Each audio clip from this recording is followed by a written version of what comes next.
Por obviedad de tiempo pasamos directamente a la siguiente sesión que vamos a cerrar maravillosamente con la ponencia y le doy la palabra al doctor Pablo Romero para que presente a la doctora Gloria Soldevila y aprovecho para agradecerle inmensamente haber hecho este espacio y estar aquí acompañándonos.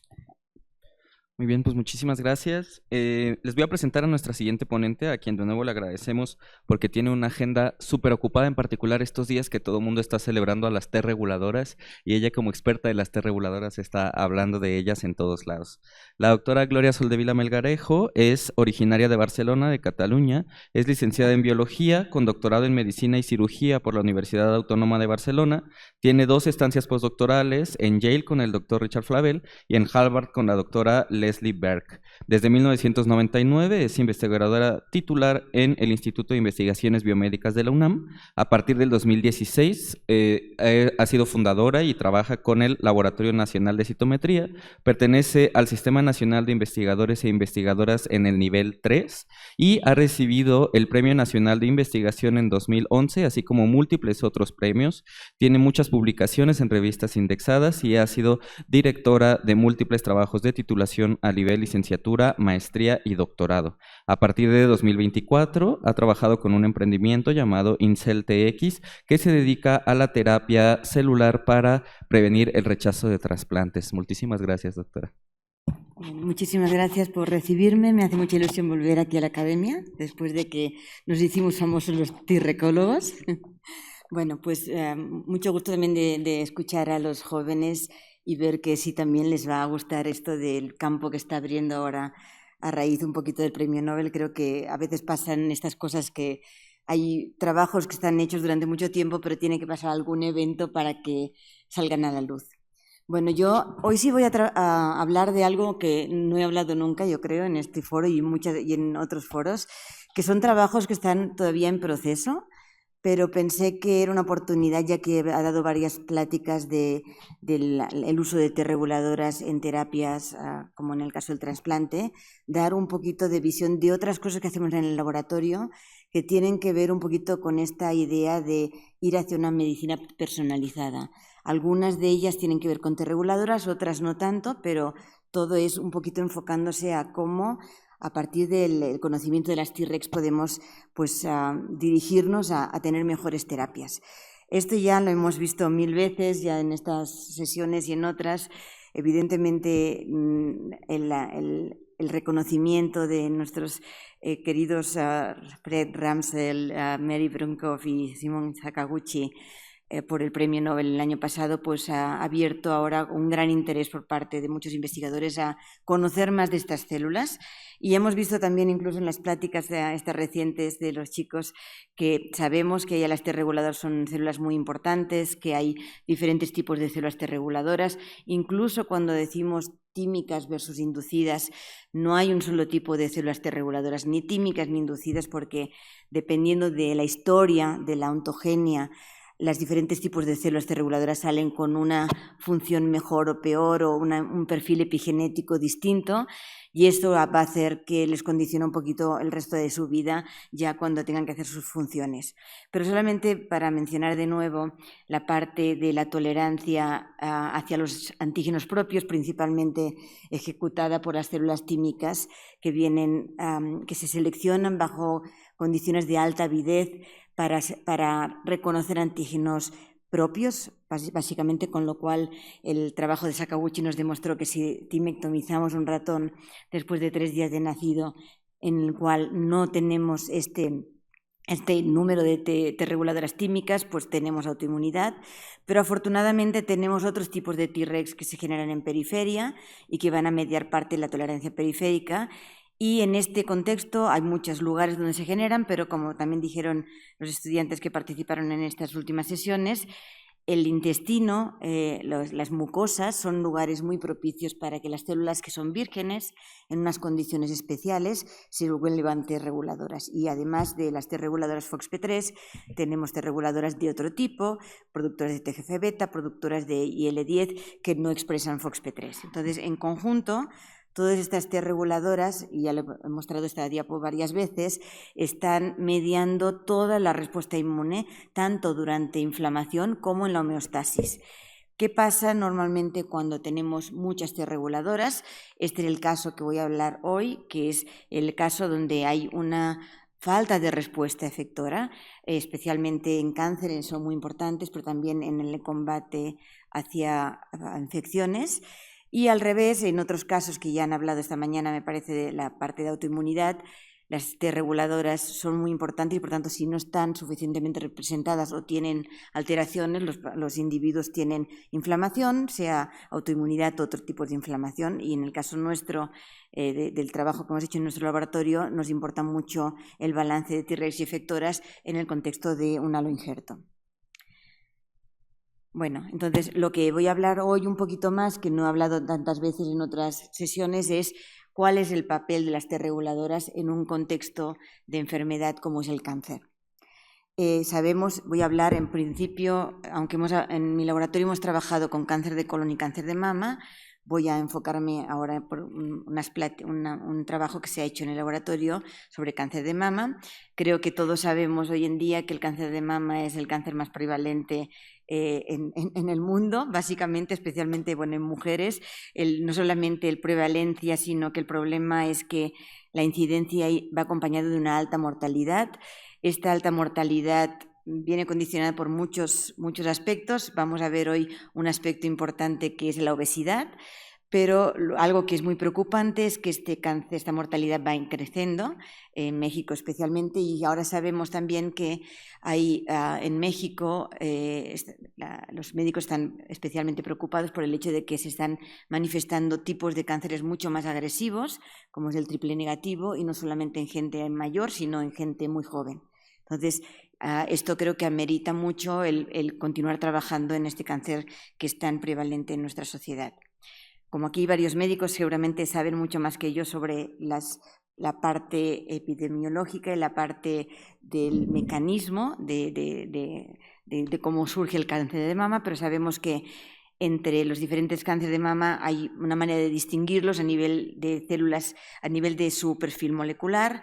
En general podemos distinguir el luminal A, el que expresa HER2, el luminal B, el normal like, el HER2 es más agresivo que el luminal B, y el más agresivo es el triple negativo, que no tiene marcadores específicos que son objeto de terapia, y por tanto pues es uno de los que más investigadores están ahora ocupándose para poder ver inmunoterapia, digamos, que no dependa de la modulación hormonal.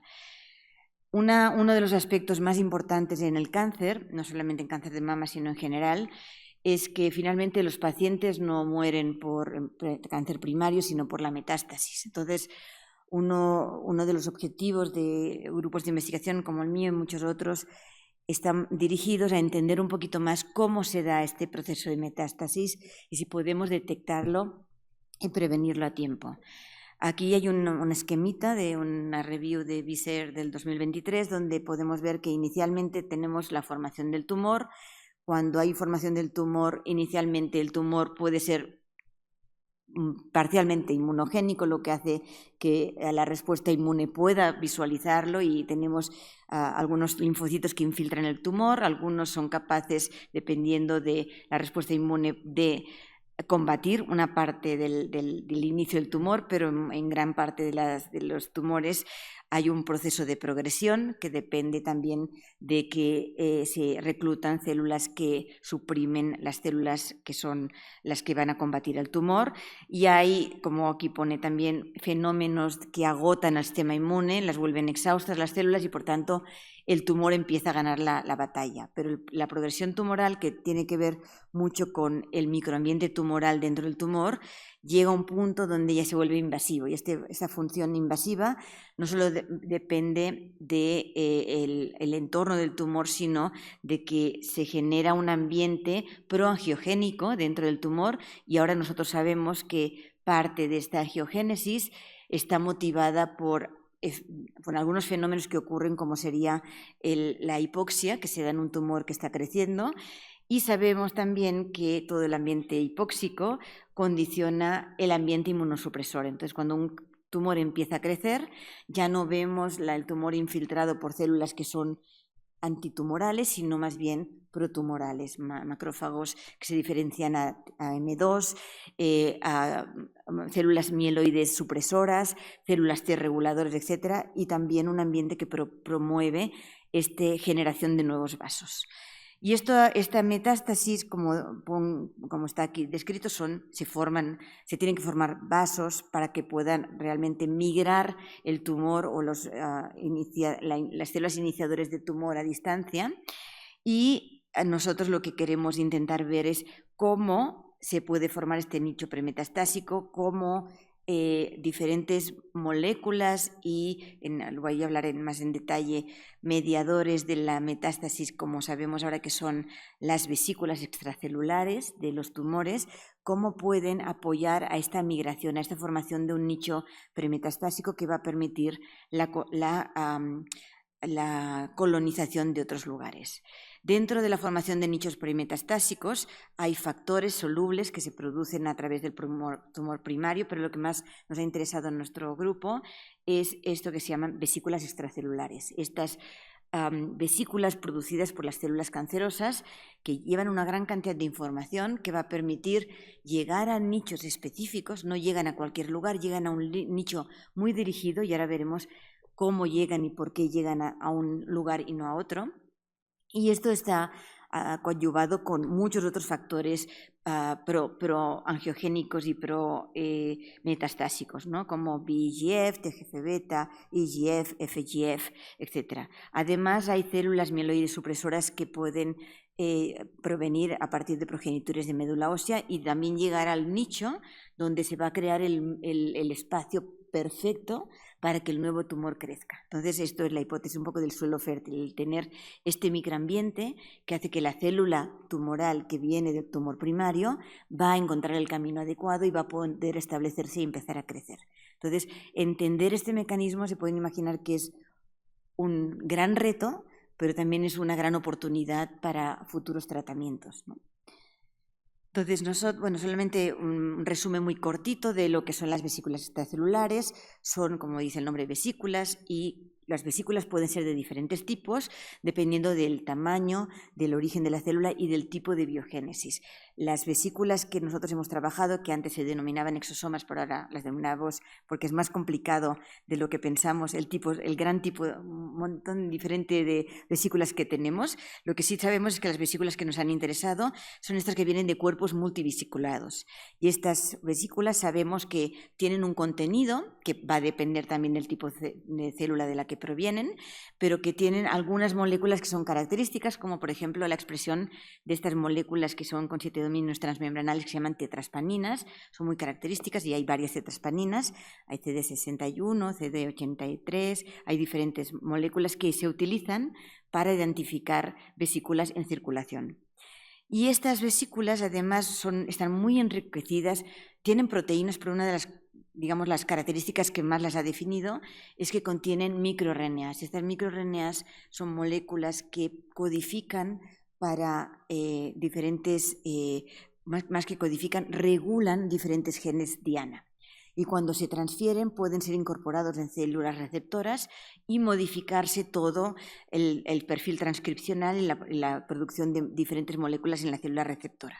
Entonces, se ha visto que algunas células tumorales, a través de la expresión de vesículas tumorales, pueden transferir información y convertir a una célula que no era tumoral en una célula pretumoral. Entonces, sí es muy importante entender cómo viajan y qué viajan estas vesículas para poder, si es necesario, en algún momento, poder bloquear estas vesículas y poder evitar que continúe progresando el tumor.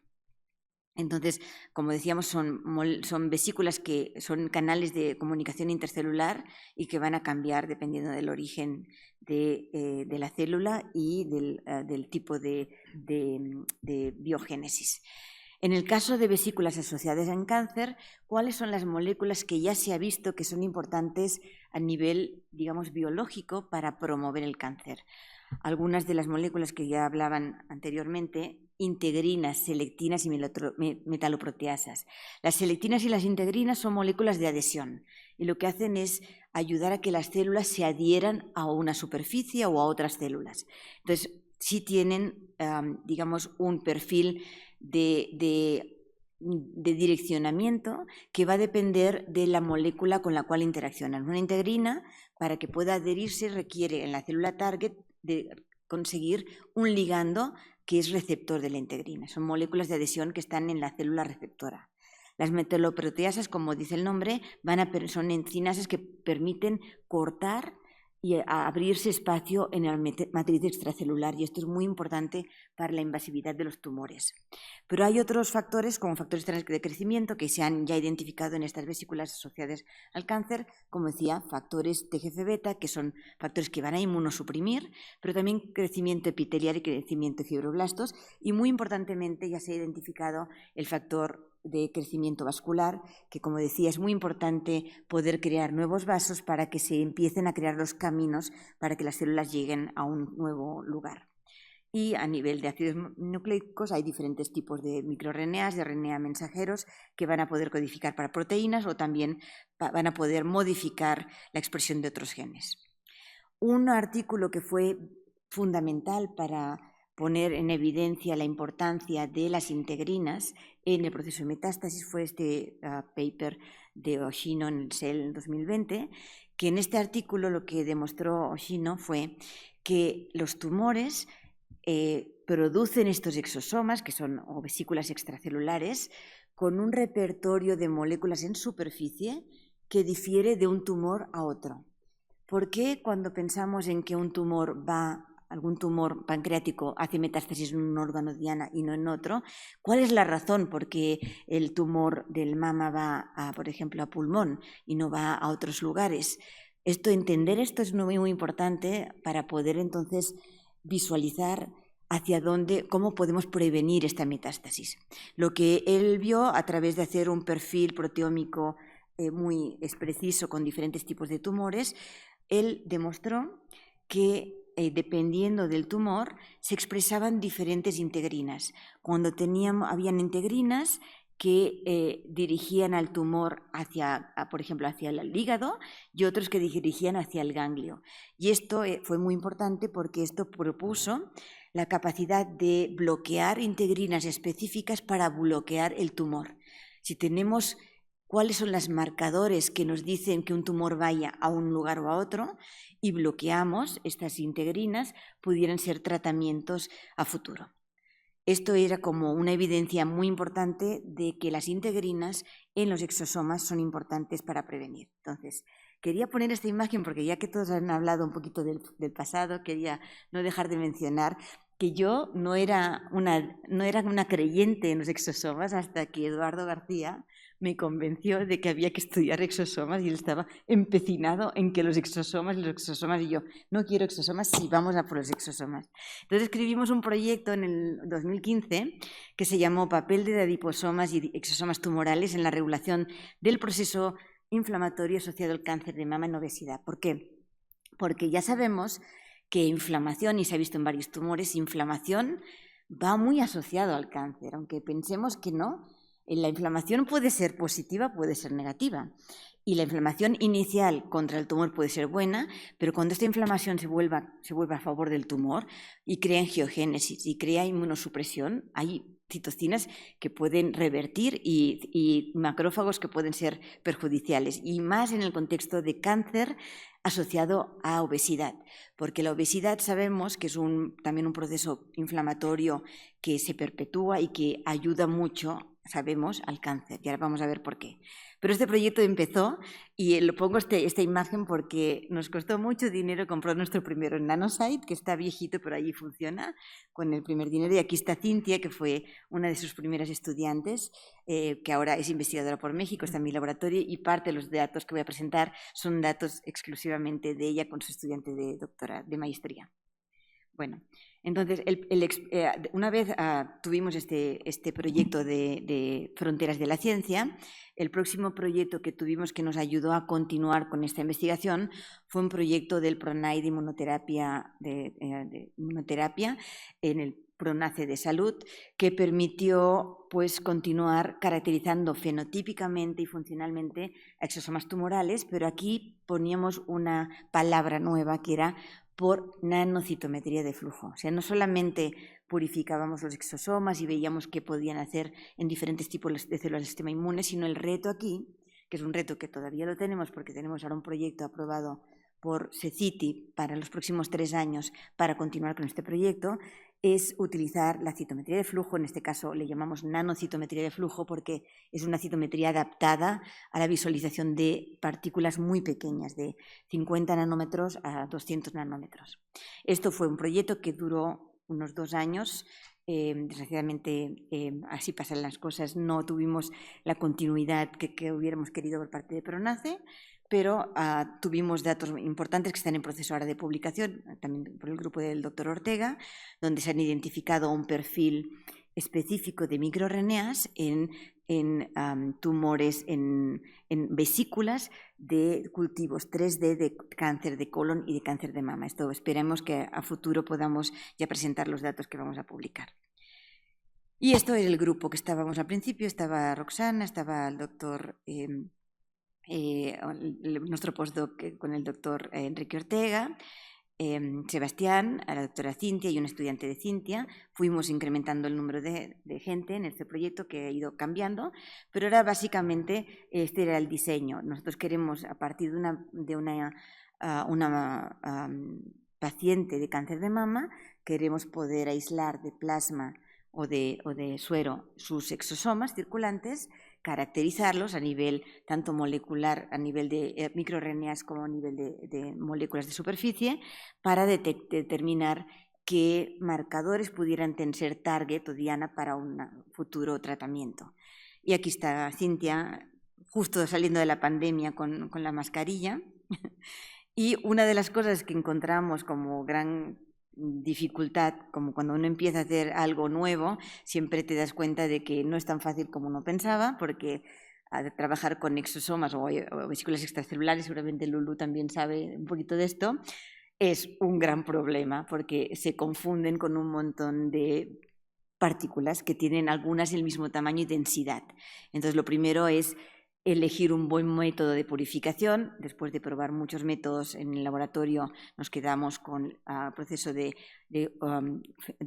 exclusión molecular por tamaño. Y esto es lo que se hizo en el laboratorio. En el laboratorio, una manera de también evaluar las vesículas extracelulares es ver a través de un equipo que se llama NanoSite, que es el rastreador de partículas, que lo que hace es medir el tamaño y la cantidad de vesículas. Esto, ahora voy a enseñar una imagencita. Lo que hace básicamente es como si fuera un microscopio que está visualizando la sombra de las partículas y ve en tiempo real el movimiento browniano de estas partículas. Entonces, cuanto más rápido, él puede saber si hay más o menos. O sea, es una interpretación de cómo se mueven las partículas para calcular el tamaño y la concentración de partículas, ¿no? Si están más dispersas van a moverse más, etc. Y esto es un poquito las gráficas que te dan, estos histogramas. Aquí es exosomas de un cáncer de mama luminal A y otro que es triple negativo, que pues queremos ver si hay diferencias o no en el tipo de partículas que obtenemos, tanto cuantificar. Aquí lástima es que se me movió un poquito al transferir la fotografía, pero aquí era un Western blot donde se podían ver diferentes marcadores típicos de vesículas extracelulares, porque también además del NTA se utiliza microscopía de transmisión electrónica y utilizamos también una herramienta que se llama un cintómetro confocal y también utilizamos Western blot. O sea, hay diferentes. Esta es la imagencita que vemos de las partículas que se mueven en el flujo. Bueno, entonces una cosa... Ay, sí, me movió estas diapositivas, perdón, me la ha movido.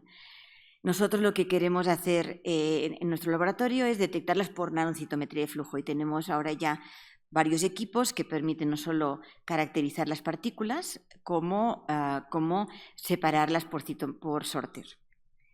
Y esta, ves, perdón, aquí tendría que ver la cara de de Karen y me puso el nanosite, desde luego. Bueno, me puso un citómetro, perdón. Le tendré que buscar en otro lugar. Aquí está Cintia, la investigadora por México, y aquí estaba la foto, pobrecita, de Karen, que era estudiante de maestría. Entonces, lo que hizo Cintia con su estudiante fue identificar el perfil de integrinas en la superficie de las vesículas. Lo primero que hizo Karen es hacer cultivos 3D. ¿Por qué cultivos 3D? Porque hemos visto que cuando tú tienes una línea celular en monocapa o haces cultivos en plan esferoides, estos esferoides adquieren las características más parecidas a lo que es una célula tumoral. De hecho, podemos visualizar que hay un enriquecimiento en células troncales del tumor con unos marcadores específicos que aquí identifica Karen, que son incremento CD44, la pérdida de CD24, y ella con diferentes tipos de células, las MCF7, que es un tipo de cáncer no metastásico, las MDA, que son metastásicos, o un tumor o una línea celular de cáncer de mama que no es tumoral, para ir comparando las diferentes moléculas en superficie y ver que estas células realmente tienen diferente troncalidad. Y una vez tenían las moléculas de superficie, aisló las vesículas de estos tumores en 3D y visualizó la cantidad de partículas por tamaño. Aquí está, en el eje de las X está el tamaño, de 100 a 200 nanómetros, y la altura es la cantidad de vesículas por mililitro. Aquí lo hemos visualizado. El tamaño de estas tres partículas osciló alrededor de 130 a 140 nanómetros y el número de partículas aproximadamente como 7 por 10 a la 8 o 7 por 10 a veces tenemos hasta 10 a la 9. Entonces, bueno, este era el nanosite que ella vio. Y un gran, digamos, reto es algo que es cómo estar seguros de que hacemos bien la citometría de vesículas. Como pasa en la citometría convencional, hay unas normas que están, digamos, compartidas por la Sociedad de Citometría, la ISAC, que está intentando ver cuáles son los criterios mínimos y los experimentos mínimos para hacer un buen análisis de vesículas, porque si la citometría de células es difícil, la de vesículas todavía lo es más. Hay muchos más, digamos, controles que hay que tener en cuenta. Algunos de los controles que hacía de rutina Karen era utilizar un colorante VF-Red para teñir las vesículas y poder marcar su, digamos, control negativo, y una vez tenía el VF-Red ya estandarizado, utilizaba el buffer solo contra el buffer con las vesículas, y una vez tenía ya las vesículas tenía que poner un marcador que le dijera que esto es la vesícula que estamos buscando. O sea, cada paso en citometría de vesículas es bastante complicado. Entonces, ahora voy a enseñarles unos datos preliminares que tiene Karen de cuáles son la expresión en el primero de tetraspaninas en la superficie. Una de ellas es C63, la otra CD81, y aquí tenemos la expresión de las tetraspaninas en diferentes tipos de células. Aquí tenemos arriba, no lo veo, estoy un poco cegatona. Aquí tenemos las diferentes, la no tumoral, la no metastásica, la metastásica, y aquí a lo mejor lo ven que tienen la CD63 está expresada en la MDA, pero no está expresada en las otras células. Entonces, esta arriba eran los controles y abajo las células ya con el anticuerpo. Entonces, en algunos se expresan en tetraspaninas, pero en otras no.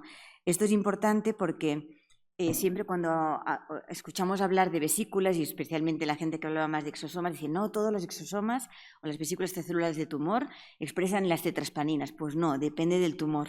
Entonces, no tenemos que decir, no, es que no tenemos vesículas porque no tenemos esta tetraspanina, sino pensar en que hay una gran heterogeneidad de marcadores, y si no es esta tetraspanina, pueden ser otros marcadores que podemos visualizar, por ejemplo, con Western blot. Aquí, en este caso, se visualizó, por Western blot, se visualizó una CD9 y aquí se visualizó CD63. Entonces, este es el resultado de que las diferentes líneas celulares expresaban diferencialmente tetraspaninas, ¿no?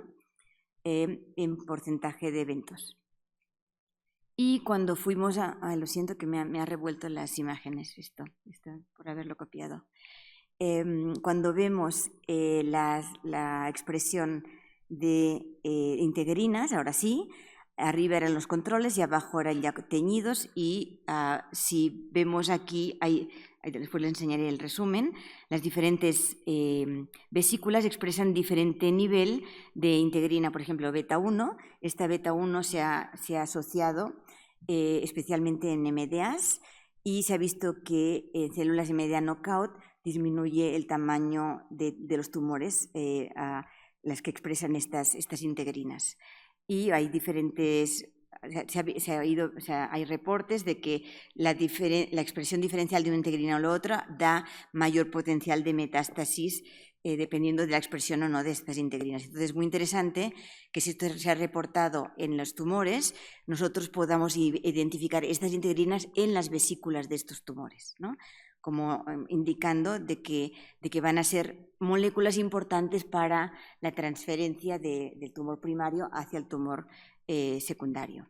Y aquí hay otras integrinas, la alfa-5 y la alfa-beta-5. También vimos que había diferente expresión de integrinas en una MDA respecto a la MCF7.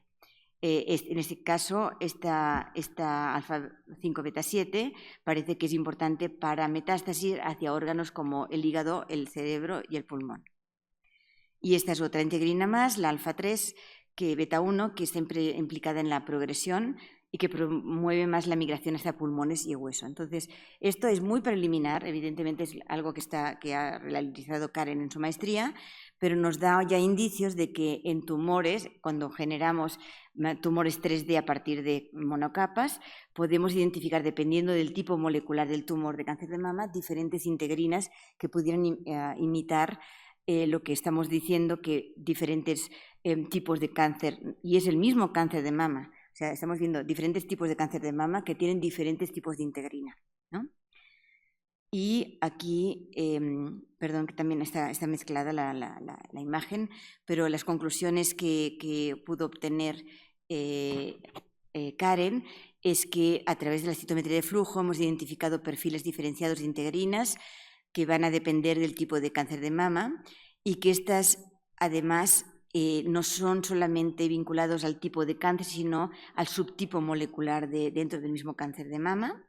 Y esto, pues, lo que pone sobre la mesa es que estas integrinas pueden ser biomarcadores claves para poder bloquear, en el caso que queramos, estas vesículas que están viajando en las pacientes premetastásicas, para poder evitar, pues, la metástasis o al menos predecir la metástasis con anterioridad. El segundo trabajo también es muy preliminar, no son datos publicados, pero quería traerlo porque siempre estoy mostrando datos que ya están mucho más maduros, pero creo que es importante que hablemos, ahora que estamos en la Academia Nacional de Medicina. Me ha movido un montón de cosas, lo siento. Aquí me puso a Flor en lugar de a Leida, pero bueno, ni modo. Este es un trabajo que vino a raíz del trabajo del proyecto de Fronteras de la Ciencia, cuando Cintia estaba todavía acabando el doctorado con el doctor Eduardo. Nara, Leida y Flor entraron a este proyecto, pero sobre todo para hablar más del papel de la obesidad en el cáncer de mama. Y aquí, esto es un poquito, ya lo habíamos visto, la clasificación del cáncer, pero aquí lo importante es que en obesidad se ha visto que hay una mayor prevalencia de obesidad en mujeres obesas, y además se ha visto que la incidencia, no solamente la incidencia, sino la severidad del cáncer de mama se ha asociado también a pacientes obesas. O sea, parece ser que puede ser más agresivo. Entonces, básicamente, lo siento, se me ha movido todo. Lo que tenemos es que las pacientes obesas tienen una mayor sobrevida comparado con las pacientes no obesas, y por tanto tiene que haber algún mecanismo que explique por qué estas células adipocitos pueden estar promoviendo el cáncer de mama. Entonces, aquí sabemos ya que las T reguladoras, como hemos hablado anteriormente, tienen un papel muy importante en regular el proceso de crecimiento tumoral, Pero allí en el microambiente tumoral no solamente hay las células T reguladoras, células del sistema inmune, sino que en el caso de la mama es un ambiente donde hay una gran cantidad de adipocitos.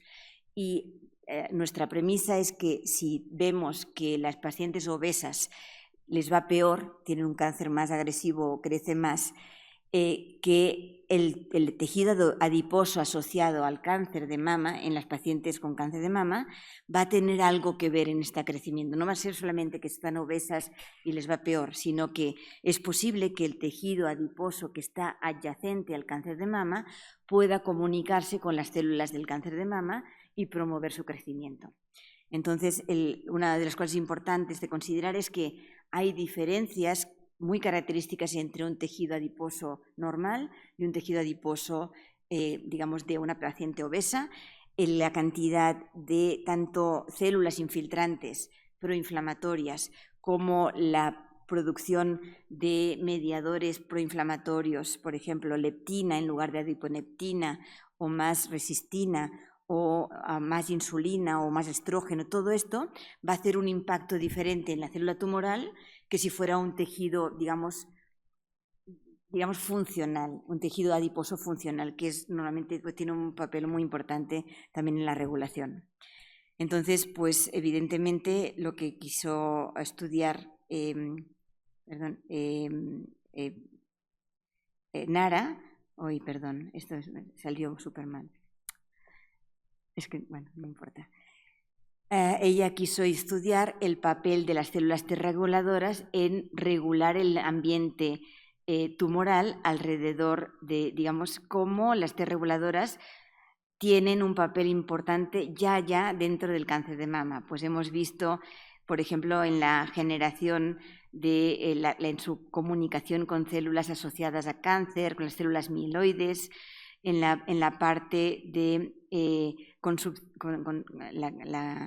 la incorporación de IL-2, como también se había hablado, en la modificación de las células presentadoras de antígeno, en la promoción de angiogénesis, en la conversión de fibroblastos asociados a tumor, y también en la conversión de nuevo a través de la producción de TGF-beta y L35 y otras moléculas importantes, como ayer hablaba el doctor Viñali en la charla que dio en el webinar de la LACI, la importancia de estas citocinas antiinflamatorias en el contexto de cáncer.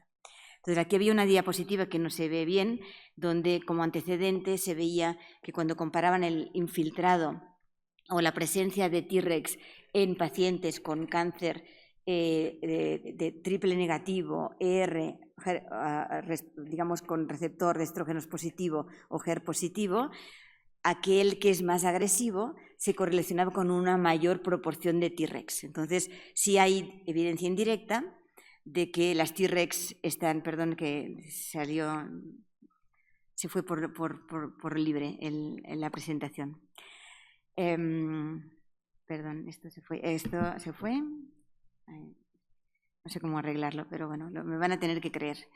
Otra de los antecedentes que teníamos sobre el papel de adiposomas en cáncer de mama, se ha visto que los adipocitos sí pueden producir adiposomas, es decir, pueden secretar vesículas, y estas vesículas se han visto que pueden afectar la activación de monocitos y macrófagos. Es decir, los adipocitos están cerca del cáncer de mama, pero si tú tienes adipocitos, tú puedes generar sus propias vesículas de los adipocitos y ver cómo afectan diferentes células del sistema inmune.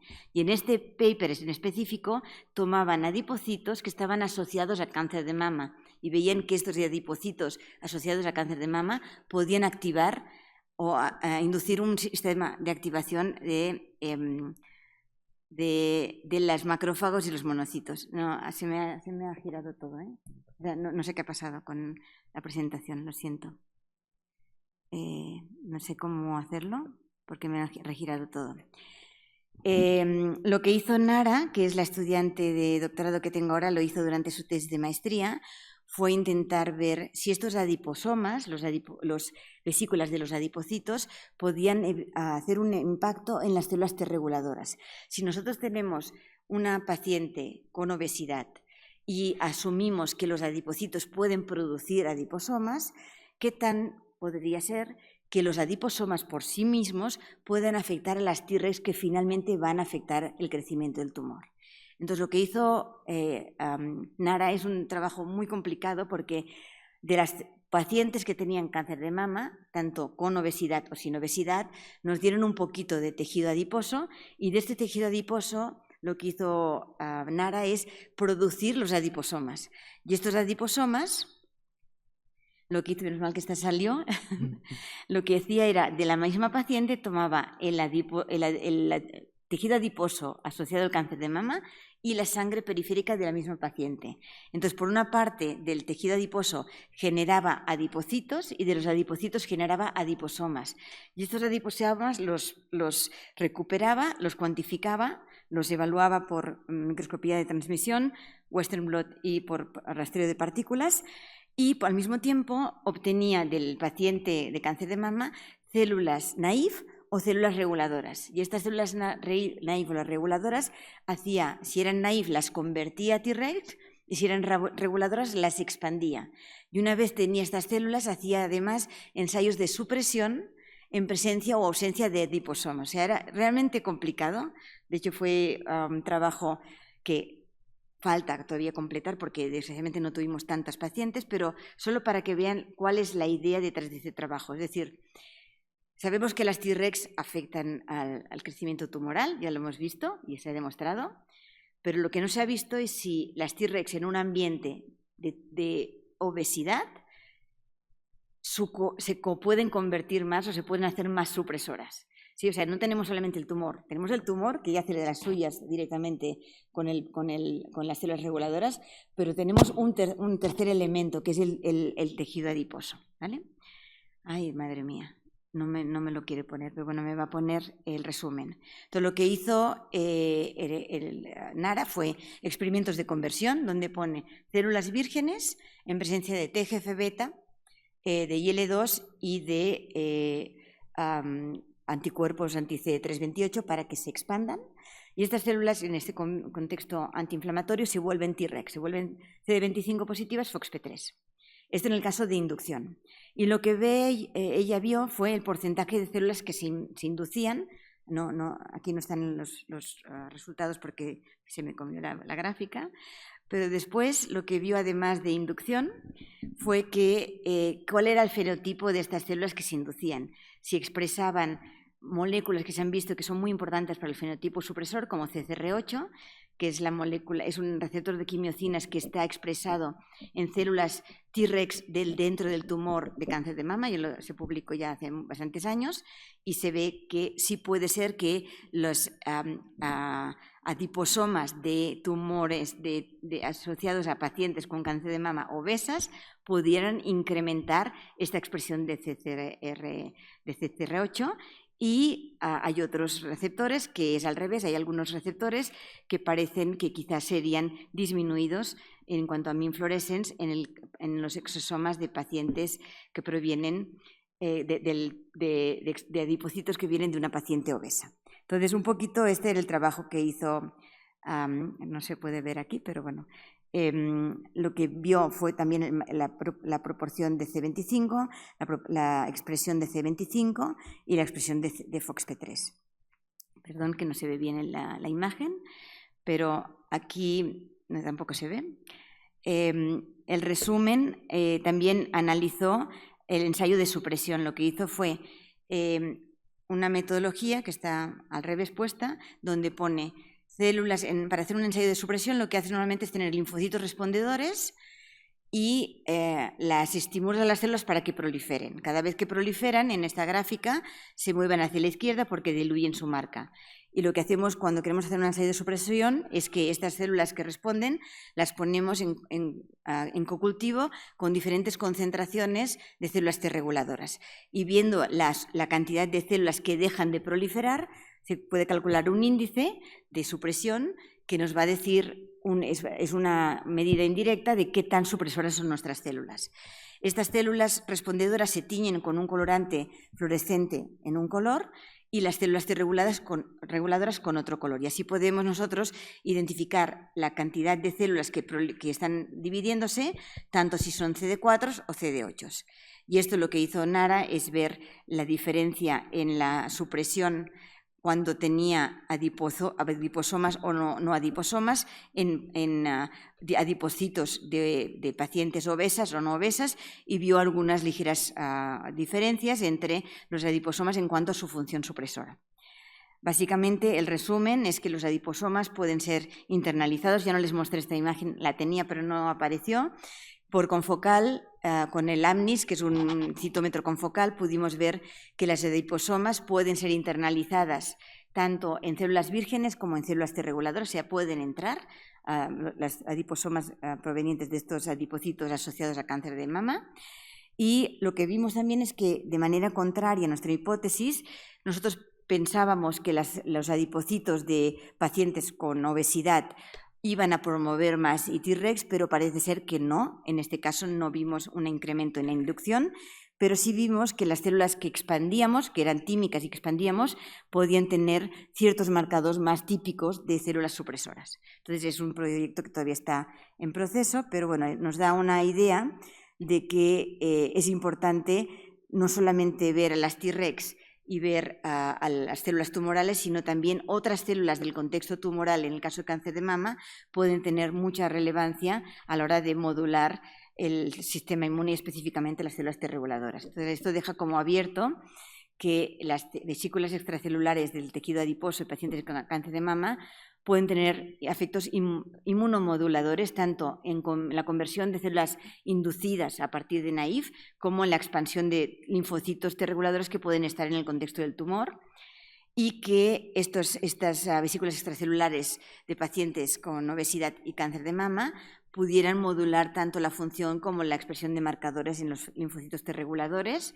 Y esto creo que nos abre una pauta para que es muy importante entender a nivel personalizado cómo está cada uno de los pacientes, porque hay mucha heterogeneidad, evidentemente, y cuanto más entendamos cómo cada una de las T-rex de un paciente versus otro está funcionando y cómo las vesículas de estos tumores pueden afectarlas, podremos diseñar nuevos blancos terapéuticos o farmacológicos dirigidos a poder inhibir a la respuesta supresora de las T-rex. Y esto es una diapositiva que ya les comenté o les mostré en otra diapositiva, que realmente estoy totalmente convencida de que necesitamos regular a las reguladoras para potenciarlas cuando necesitamos más T-rex, como en el caso de autoinmunidad o inflamación, pero también en el caso de cáncer o en el caso de infecciones necesitamos entender muy bien cómo funcionan, sea por vesículas o sea por inmunoterapia, pero tenemos que poder modular su función de cara al tratamiento de nuestros pacientes. Bueno, esto menos mal que los agradecimientos sí salieron. Mucha gente participó en el proyecto de cáncer de mama porque involucra la toma de muestras de pacientes y se agradece mucho a los pacientes que realmente participaron en el proyecto. Como digo, el proyecto se inició en colaboración con Eduardo García Cepeda y sobre todo Cintia ha sido la que ha apoyado más el desarrollo de este proyecto. Y mi grupo de investigación, que siempre los pongo, ya tengo que actualizar la diapositiva porque tengo muchos nuevos estudiantes y algunos que ya se fueron. Pero bueno, esto era todo y perdón porque hubo problemas técnicos, pero bueno, estoy abierta a preguntas.